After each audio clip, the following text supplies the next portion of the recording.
السلام عليكم ورحمة الله وبركاته.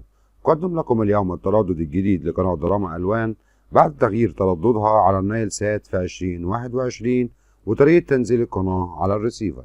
ودلوقتي لو لسه مشتركتش معنا اشترك وفعل الجرس ودوس لايك ليصلك كل جديد في مجال الريسيفر والدش. واهم الزرار اللي احنا هنحتاجها في الريموت كنترول بالنسبة للمبتدئين هو هيكون زر منيو، بعد كده زر الأحمر اللي هو لإضافة التردد الجديد، والزر الأزرق للباحث عن التردد، وزر أوكي للتأكيد. ودلوقتي على طول هنبدأ نضغط على زر منيو من الريموت كنترول عشان تبدأ تظهر لنا الأيقونات دي، فأبدأ أدور على الأيقونة اللي هيكون اسمها التركيب وأبدأ أدوس أوكي من الريموت كنترول.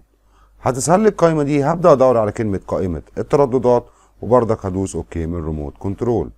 هتظهر لي القائمة دي فيها 4 علامات تحت هم اللي عندك في الريموت كنترول: الأحمر لإضافة تردد جديد، والأخضر للتعديل على التردد، والأصفر لحذف التردد، والأزرق للباحث عن التردد. وفي الحالة بتاعتنا دي احنا هنضيف تردد جديد، فنبدأ نضغط على الزر الأحمر من الريموت كنترول عشان تبدأ تظهر لي القائمة دي فيها التردد ومعدل الترميز والاستقطاب. بالنسبة للتردد هيكون كالتالي: هيكون التردد 11595، ده بالنسبة للتردد. أما معدل الترميز هيكون 27500، تمام. أما الاستقطاب هيكون عمودي، وهبدأ من الريموت كنترول إن أنا أدوس على زر أوكي. لو اداني مرسل موجود يبقى من الأفضل لينا اللي احنا نبدأ نعمل حذف للتردد عن طريق الزر الأصفر في الريموت كنترول، وبعد كده نبدأ نكتبه من جديد عشان القنوات تنزل معايا في آخر القمر.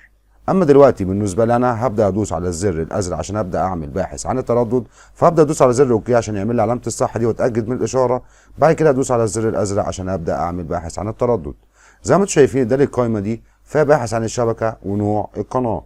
بالنسبه للباحث عن الشبكه طبعا هنخليه اغلاق، اما نوع القناه مجانيه. وبعد كده هبدا ادوس اوكي من الريموت كنترول. زي ما انتم شايفين بدا يعمل باحث. بعد كده بيقول لي حفظ نتيجه البحث، طبعا هدوس اوكي. بعد كده حفظ البيانات برضك هدوس اوكي. بعد كده هبدا بقى انزل اخر القمر خالص عشان ابدا اشوف القنوات اللي نزلت معايا جديد. زي ما انتم شايفين التردد ده عليه اغلب القنوات اللي اختفت في الفتره اللي فاتت، تمام. زي ما انتم شايفين قناه دراما الوان نزلت معايا على التردد الجديد. وفي نهايه الفيديو ارجو ان ينال الفيديو اعجابكم، ولا تنسوا الاشتراك وتفعيل الجرس واللايك ليصلك كل جديد، وشكرا لكم.